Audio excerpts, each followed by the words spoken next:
protect our workers. And again, the other bill is mostly about protecting our borders. So in that spirit, I want to distinguished Democratic leader of the House, Mr. Hoyer, to talk about the need for us to open up government. Thank you very much, and congratulations, Madam Speaker, on your re-election. We're here late tonight, later than you usually expect the Congress to be here on opening day. People obviously have things to do. They have family in town.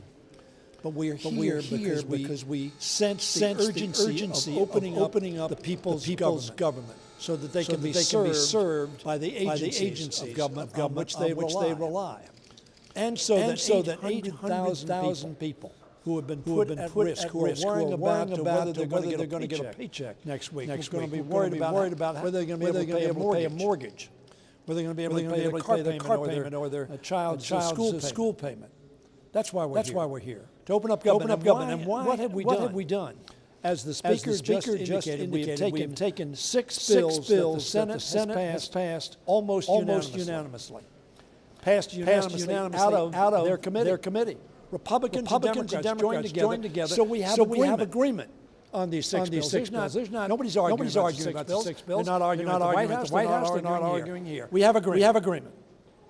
One would surely think that if we pass that, as I expect we're going to do, if the Senate would pass it to the President, he would sign it. Because there's no disagreement. Now, there is a disagreement on the Homeland Security Bill. So we have said, okay, we haven't reached agreement, but we're going to provide some more time so we can sit down as adults, hopefully, as rational, reasonable, common sense people, and come to an agreement on something that we all agree with. The objective of keeping Americans safe, keeping our country safe, keeping our borders secure is not in debate. The only thing that's in debate are the means. We don't agree with the President's proposal. We don't think it's the proper or most effective, efficient means to keep our country safe. So we're saying, okay, we'll do what Senator McConnell did. We'll give us till February, approximately 4 weeks, to come together and discuss this issue without shutting down government. Without putting 800,000 people at risk, without inconveniencing and putting at risk millions and millions of Americans who rely on the operations of government. So we're hopefully going to pass that bill today as well. And I hope that Senator McConnell will put it on the floor. I hope the senators will vote for it and send it down to the President.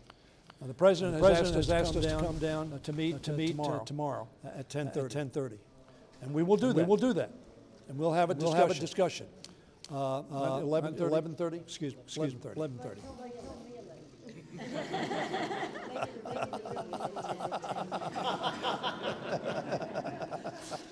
This is going to be the news, I'm sure. The fact of the matter is, we'll go down there, we'll talk, and Chair Lowy and Chair Lucille Allard are reasonable people. And we'll try to come to an agreement on which we can all agree. But holding 800,000 people hostage, holding the people's government hostage is not what they expect, not what they want.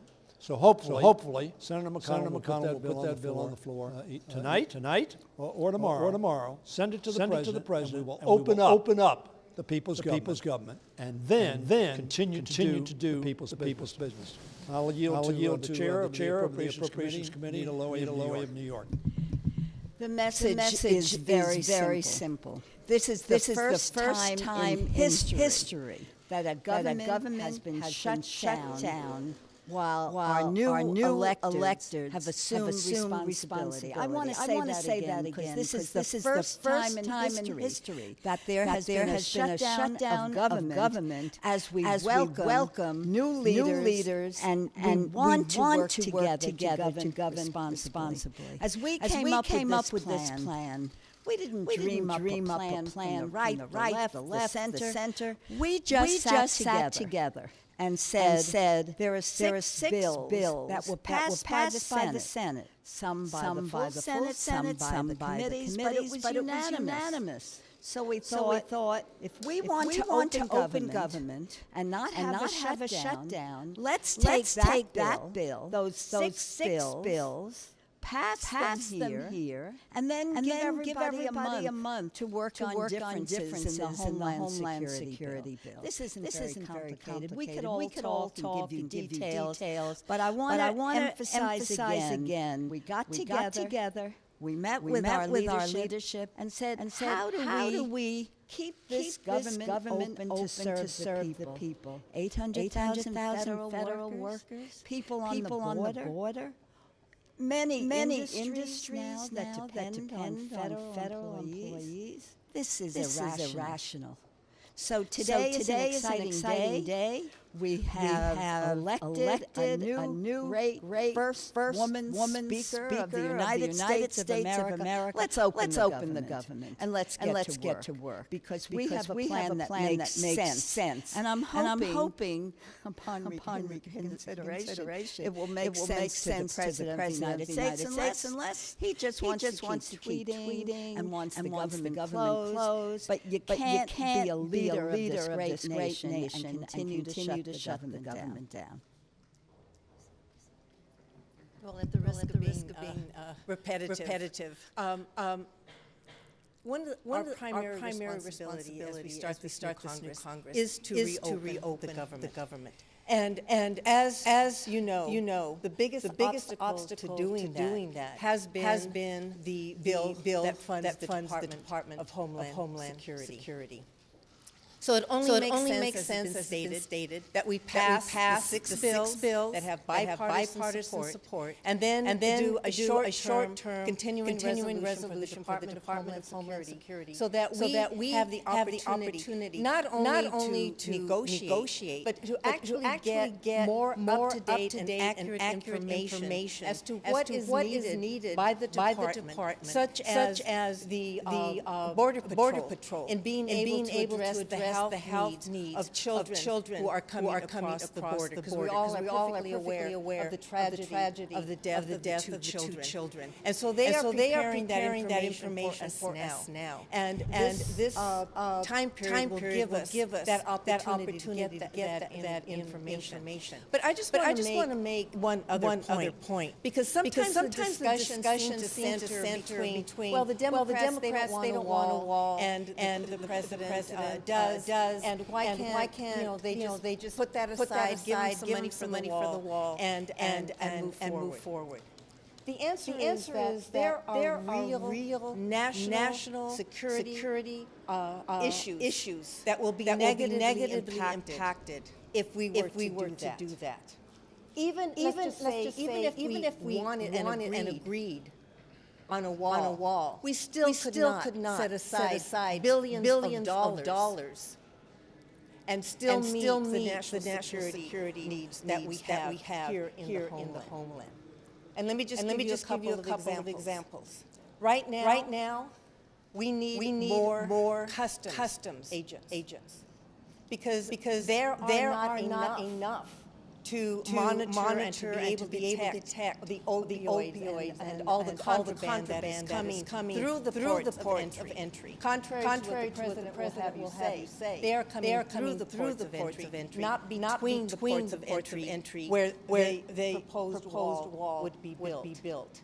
We also need to provide the funds needed by the Coast Guard for a heavy icebreaker, which the last one was in the 1970s. And there are times when there is no U.S. presence in the Arctic.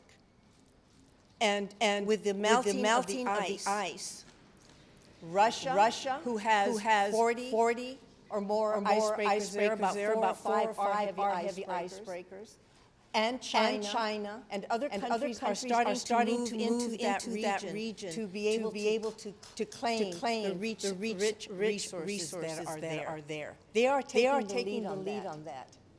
So there is a lot more at risk. It isn't just a question of do we want a border wall or we don't.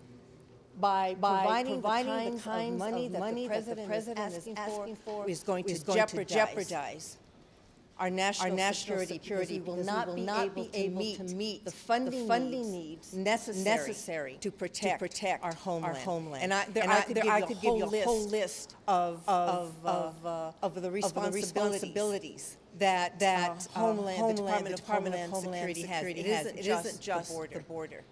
It's drug trafficking. It's protecting our air, land, sea, our infrastructure. They have a whole series of responsibilities that would not be funded by providing billions of dollars for that border wall. And so what the Speaker and our chair and majority leader are proposing is reasonable.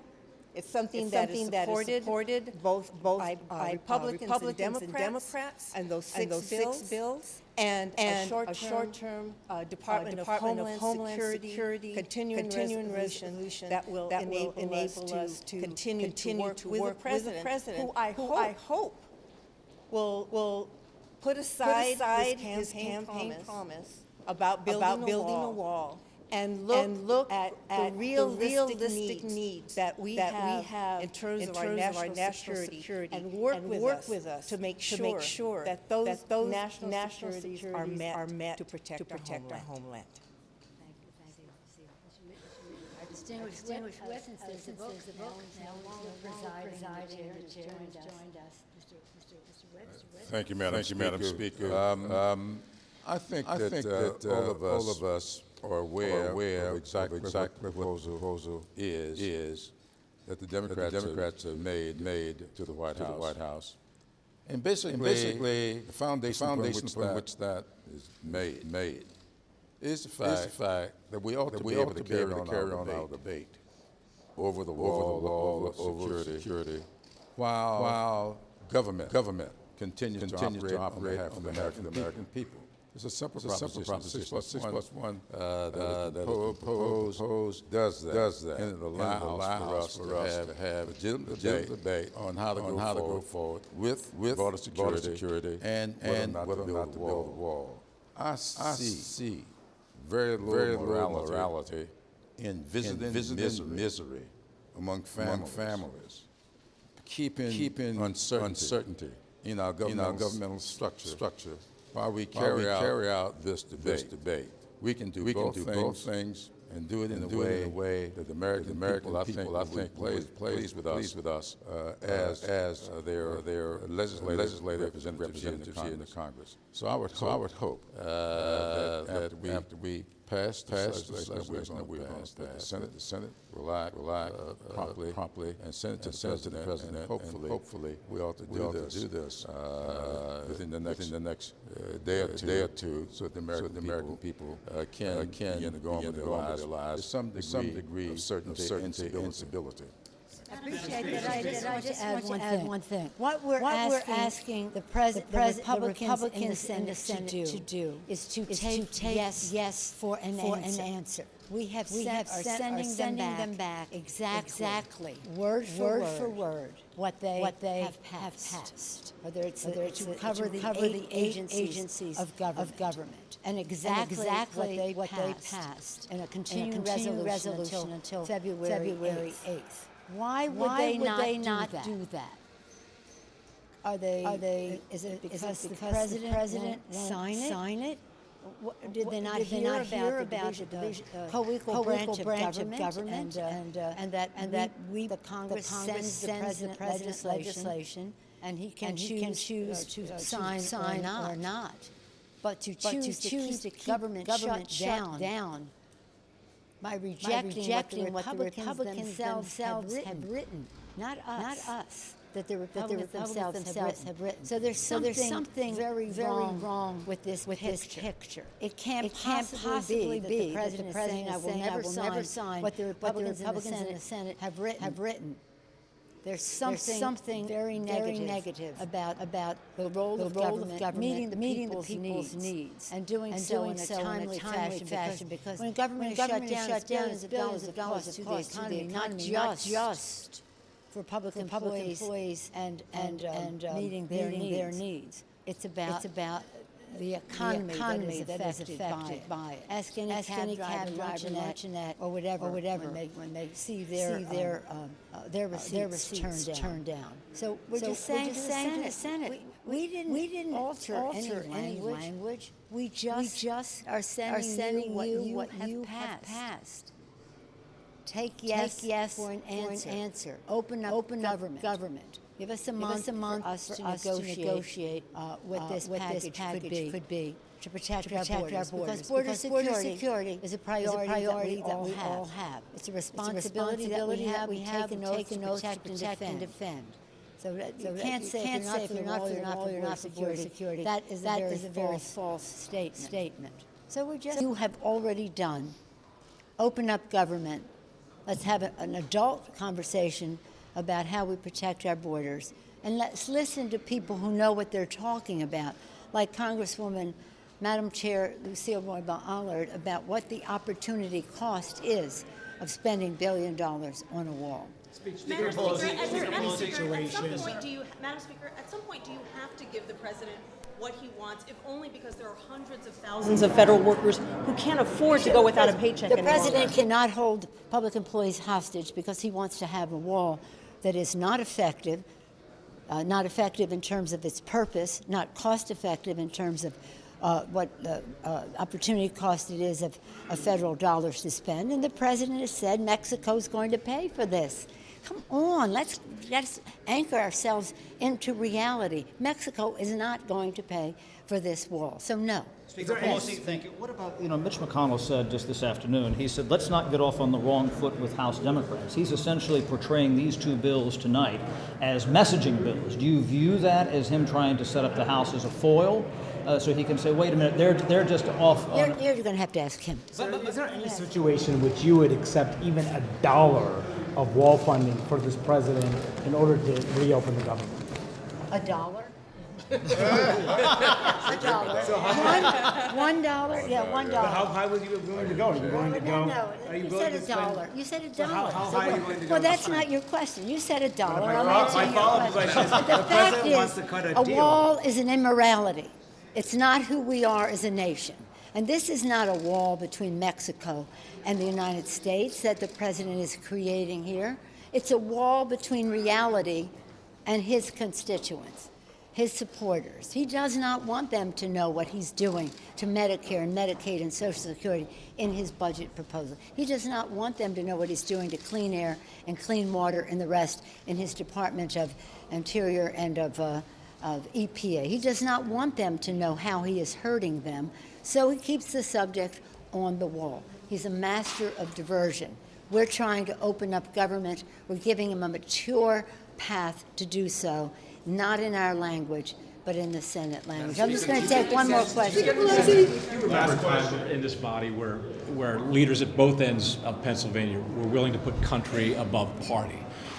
Vice President Pence came up here just before Christmas and made a deal on the wall, offered a deal on the wall to Senator Schumer, in which he more than halved what the president was requiring, more than $7 billion. He halved it down to $2.1 billion. You rejected it out of hand. No, I didn't reject it out of hand. He didn't make it to me, but before his wheels were even up off the Capitol, the White House was saying, we reject that.